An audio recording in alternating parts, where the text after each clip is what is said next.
નમસ્કાર, ગુજરાત બુલેટિન ન્યૂઝમાં આપનું સ્વાગત છે। અમદાવાદ મ્યુનિસિપલ કોર્પોરેશનનું 2026-27નું 17,018 કરોડનું ડ્રાફ્ટ બજેટ રજૂ કરવામાં આવ્યું। ₹17,018 કરોડનું બજેટ ગયા વર્ષની સરખામણી 21% વધ્યું છે। 2025-26માં સુધારેલ બજેટ ₹14,001 કરોડનું હતું।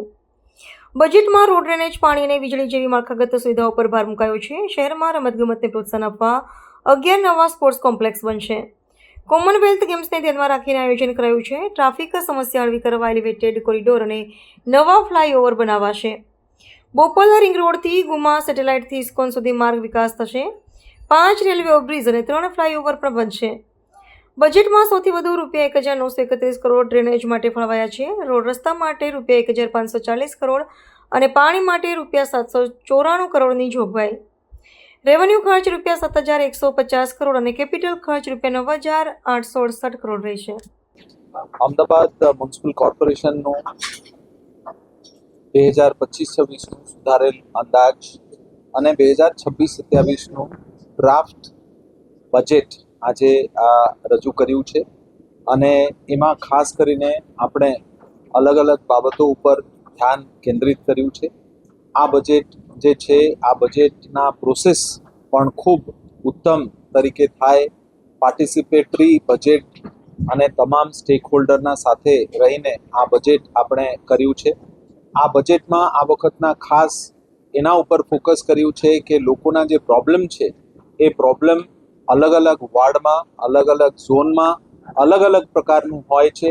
એટલે જે જગ્યામાં જે પ્રકારના લોકોના પ્રોબ્લેમ છે એને સોલ્વ કરવા માટે જે બેસિક સર્વિસીસના બાબતો છે એના ઉપર ખાસ ભાર મૂકવામાં આવ્યું છે। આનંદ એ વાતની છે કે અમદાવાદ શહેર જે છે એ કોમનવેલ્થના સેન્ટિનરી એડિશનના ગેમ્સ માટે 2030 માટે એ હોસ્ટ સિટી તરીકે ચયન થયા છે। એના માટે અમદાવાદ શહેરમાં અલગ અલગ જે બજેટના ભાગ તરીકે આપણે પ્રોજેક્ટ્સ લેવામાં આવ્યું છે। ખાસ કરીને સસ્ટેનેબિલિટી, ઇન્ક્લુઝિવિટી અને ફ્યુચરિસ્ટિક સિટી તરીકે ઉભરે એના માટે આ બજેટનું મેઇન ફોકસ રહ્યું છે। જે મેઇન કેટલા બાબતો આપણે ધ્યાન કેન્દ્રિત કર્યું છે એ માળખાકીય સુવિધા હોય કે બિન માળખાકીય સુવિધાઓ હોય એ તો છે, પણ એના ઉપરાંત આપણું જે હેરિટેજ છે એ હેરિટેજ સિટીના થીમ ઉપર heritage city, old city develop થાય એ રીતે આમાં પ્રોવિઝનિંગ કર્યું છે। એના ઉપરાંત આ વખતના બજેટમાં એક એલિવેટેડ કોરિડોર આપણે નહેરુ બ્રિજથી લઈને શિવરંજની થઈને આપણા ઇસ્કોન સુધી એક એલિવેટેડ કોરિડોર આમાં પ્રપોઝ કર્યું છે। એના સાથે સાથે વકીલ સાહેબના બ્રિજથી લઈને ગુમા સુધી એક બીજા સેક્શન એલિવેટેડ કોરિડોરનું આપણે પ્રપોઝ કર્યું છે। અમદાવાદ શહેરમાં સસ્ટેનેબિલિટી માટે આપણા લગભગ 42 જેટલા લેક્સના લેક ફ્રન્ટ ડેવલપમેન્ટ થાય વિથ ગાર્ડન્સ એના માટે પ્રપોઝ કર્યું છે। 30 જેટલા રોડને આપણે થીમેટિક રોડ સાથે with proper plantation, proper flower bed એના માટે વ્યવસ્થા કરવામાં આવ્યું છે। એના સાથે સાથે ટ્રાન્સપોર્ટ અને ટ્રાફિક માટે મેજર પગલાં જે છે આ બજેટમાં આપણે પ્રપોઝ કર્યું છે। બહારથી રાજકોટ હાઈવે હોય કે ઇન્દોર હાઈવે હોય કે એક્સપ્રેસવે છે એમાંથી અલગ અલગ જગ્યાએથી જે લોકો આવે છે એ તમામ બसेस સિટીના અંદર ના આવે અને એના માટે બહાર જે છે મલ્ટી મોડલ હબ તરીકે ડેવલપ કરીને ત્યાંથી એએમટીએસ અને બીઆરટીએસ અને લાસ્ટ માઇલ કનેક્ટિવિટી માટે આપણે મલ્ટી મોડલ ટ્રાન્સપોર્ટ હબ લગભગ 1,600 કરોડ રૂપિયાનું આમાં પ્રપોઝ કર્યું છે। જેનાથી બહારના જે બसेस છે અને બહારના જે વ્હીકલ્સ છે એ અંદર નહીં પ્રવેશીને આપણા શહેરનું જે ટ્રાફિક અને ટ્રાન્સપોર્ટેશનમાં ખૂબ સુંદર એક ઇમ્પ્રુવમેન્ટ થશે। અને એના સાથે સાથે આપણા અલગ અલગ જગ્યાઓમાં જે ઇન્ફ્રાસ્ટ્રક્ચર રિક્વાયરમેન્ટ છે એના માટે પ્રોવિઝનિંગ કર્યું છે। આપણે અમદાવાદ સ્પોર્ટ્સ વોલ્યુન્ટિયર્સ નામ માટે એક પ્રોગ્રામ કર્યું છે, જેનાથી આપણા સ્કૂલો, કોલેજો, અલગ અલગ સંસ્થાઓ તરફથી સ્પોર્ટ્સ વોલ્યુન્ટિયર જે છે એ અત્યારથી તૈયાર થાય એના માટે બજેટમાં પ્રોવિઝન કર્યું છે. દરેક ઝોનમાં એક સ્પોર્ટ્સ સેન્ટર એ સ્પોર્ટ્સ કોમ્પ્લેક્સ અત્યારે કાર્યાન્વિત છે, પણ 4 જેટલા નવા સ્પોર્ટ્સ કોમ્પ્લેક્સીસ અને 3 જેટલા નવા મિની સ્પોર્ટ્સ કોમ્પ્લેક્સ પણ ડેવલપ આપણે આ બજેટમાં કરવાના છીએ. ઈ સ્પોર્ટ્સમાં યુથ સ્પોર્ટ્સ તરફ વળે એના માટે ઈ સ્પોર્ટ્સમાં પણ આ વખતે આપણે ખાસ કરીને ભાર મૂકવામાં આવ્યું છે. સ્પોર્ટ્સ માટે વીર સાવરકર નારણપુરાનું જે સ્પોર્ટ્સ કોમ્પ્લેક્સ છે એ આપણા માટે ગર્વ અને ગૌરવનું બાબત છે. એ આ વર્ષે લોકાર્પિત થયું છે. એમાં નેશનલ અને ઇન્ટરનેશનલ જે ઇવેન્ટ્સ એમાં થઈ રહ્યું છે, એના સાથે સંકળાઈને કોચેસ અને વ્યવસ્થાથી આપણા બાળકો ખૂબ સરસ સ્પોર્ટ્સમાં કરે એના માટે પણ આપણે સમાવેશ કર્યું છે.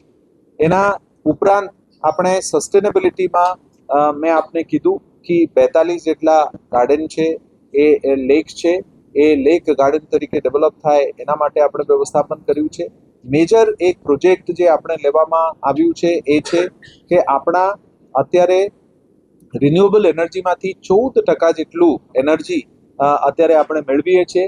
એ આપણા અમદાવાદ મ્યુનિસિપલ કોર્પોરેશનના તમામ જે કન્ઝમ્પશન છે, એનર્જી કન્ઝમ્પશન, એ રિન્યુએબલ સોર્સેસમાંથી આવે એના માટે 100% આવે એના માટે આપણે એક 100 મેગાવોટનું કેપ્ટિવ પાવર નું પ્રોજેક્ટ આમાં સમાવેશ કરવામાં આવ્યું છે. અને એના ઉપરાંત અલગ અલગ બાબતો સસ્ટેનેબિલિટી માટે, દાખલા તરીકે 2030 સુધી અમદાવાદના તમામ બસીસને ઈવી બસીસ તરીકે થાય એના માટે આ વખતના બજેટમાં આપણે આ વખતના વર્ષમાં 550 ઈવી બસીસ લીધા. આગામી વર્ષે લગભગ 1200થી વધારે બસીસ આપણે લઈશું અને 2029 સુધી 3000 બસીસ ઈવી બસીસ આપણા શહેરમાં ચાલે એના માટે અમદાવાદ શહેરમાં આ બજેટમાં એનો વ્યવસ્થા કરવામાં આવ્યું છે. ડ્રાફ્ટ બજેટમાં સમાવેશ કરવામાં આવ્યું છે. ગઈ વખતનું ડ્રાફ્ટ બજેટ લગભગ 14,001 કરોડ હતું, જે આ વખતે આપણે 17,018 કરોડ રૂપિયા આપણે રાખ્યું છે. અમદાવાદ મ્યુનિસિપલ કોર્પોરેશન આ વખતે સૌથી મેક્સિમમ કેપિટલ પ્રોજેક્ટ લગભગ 11,000 કરોડ રૂપિયાનું ખર્ચ આ વખતે કરીને લોકોના માળખાકીય સુવિધા હોય, લોકોના બિનમાળખાકીય સુવિધા હોય, આના માટે ખૂબ સુંદર કામગીરી અમદાવાદ મ્યુનિસિપલ કોર્પોરેશનના તમામ પદાધિકારીશ્રીઓ, અધિકારીશ્રીઓ તમામ લોકોએ કરી છે. અને મને આનંદ છે કે આ વખતના જે બજેટ છે એ બજેટ એને આગામી સમયમાં તમામ ઇન્ફ્રાસ્ટ્રક્ચર અને તમામ બાબતોને ફોકસ કરે એ રીતે વ્યવસ્થાપન થયું છે.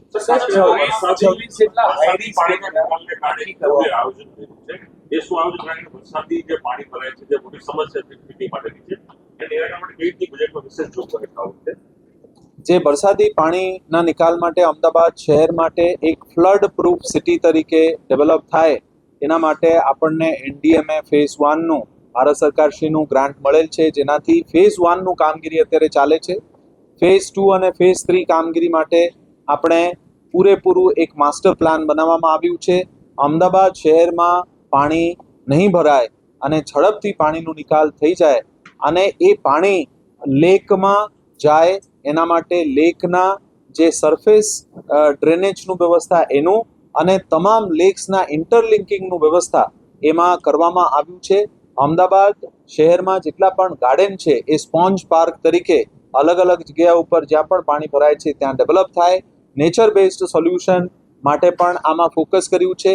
અમદાવાદ શહેરમાં જે મુખ્ય પોઈન્ટ છે, મુખ્ય જગ્યાઓ છે, દાખલા તરીકે ફાયર સ્ટેશન હોય કે BRTS સ્ટેન્ડ હોય, એ તમામ ફ્લડ પ્રૂફ તરીકે થાય એના માટે માસ્ટર પ્લાન રચના કરવામાં આવ્યું છે. અને આ બજેટમાં એનું લગભગ 643 કરોડથી વધારે રકમ જે છે એ નિર્દિષ્ટ કરવામાં આવી છે.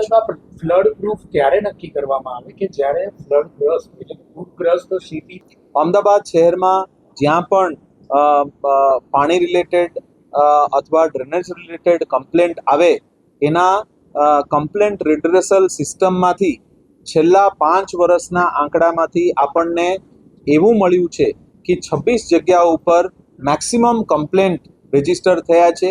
એ તમામ કમ્પ્લેન્ટ ઉપરથી આ પ્રોબ્લેમ સ્ટેટમેન્ટ ગણીને એના સોલ્યુશન તરીકે 26 જેટલા હાઈ રિસ્ક એરિયામાં જે કંઈ પ્રશ્ન છે એ પાણીનો પ્રશ્ન છે અથવા ડ્રેનેજનો પ્રશ્ન છે અથવા જે કંઈ પ્રશ્નો છે એ પ્રશ્નને નિરાકરણ કરવા માટે 26 હાઈ રિસ્ક એરિયા આઈડેન્ટિફાય કરીને લગભગ 220 કરોડથી વધારે ખર્ચમાં એનું સિસ્ટમેટિક ઇન્ફ્રાસ્ટ્રક્ચર પ્લાન માટે વ્યવસ્થાપન કરવામાં આવ્યું છે સો દેટ એમાંથી કોઈ પણ જે આગામી સમયોમાં આપણને જે કમ્પ્લેન્ટ મળી રહે છે એ તમામ કમ્પ્લેન્ટના એનાલિસિસ થઈને એ બજેટમાં પણ રૂપાંતરિત થઈ શકે આ એક ઉત્તમ ઉદાહરણ છે.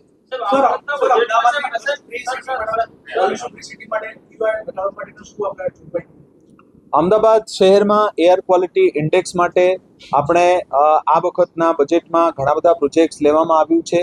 100 જેટલા AQI સેન્સર્સ આપણે ઇન્સ્ટોલેશન કરીશું. એના સાથે સાથે અમદાવાદ શહેરના તમામ જે લેક છે એ લેક ડેવલપમેન્ટ થશે. એના સાથે સાથે ગાર્ડન ડેવલપમેન્ટ થશે. આ વખતે મિશન 5 મિલિયન ટ્રીઝ આપણે 50 લાખ ટ્રીઝ આપણે રાખીશું. 30 જેટલા રોડને આપણે પ્લાન્ટેશન સાથે ડેવલપ કરીશું. એના ઉપરાંત આપણા શહેરમાં તમામ જગ્યાઓ ઉપર ડસ્ટ ફ્રી રોડ બને. એમાં તમામ જેટલા જગ્યાઓ છે એ તમામ જગ્યાઓ ઉપર લોકો ખાસ કરીને જંકશન્સ ઉપર લોકો સ્વિચ ઓફ કરે. આ તમામ નાના અને મોટા તમામ જે પ્રોજેક્ટ છે એ સમાવેશ કરીને AQI આપણે લખ્યું છે. IIT કાનપુર સાથે રહીને આપણે રિયલ ટાઈમ મોનિટરિંગ કરીને ડિસિઝન સપોર્ટ સિસ્ટમ થાય એના માટે આ બજેટમાં પ્રોવિઝન કરવામાં આવ્યું છે.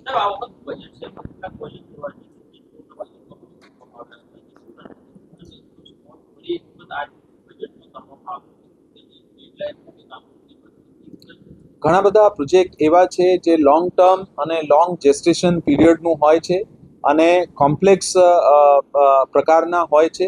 એ તમામ પ્રકારના જે પ્રોજેક્ટ છે એ પ્રોજેક્ટને પણ આ વર્ષે સમાવેશ કરીને આ પ્રોજેક્ટ કાર્યાન્વિત થાય અને અમદાવાદ શહેરમાં આઇકોનિક પ્રોજેક્ટ્સ જે છે એ ડેવલપ થાય એના માટે આ બજેટમાં સમાવેશ કરવામાં આવ્યો છે.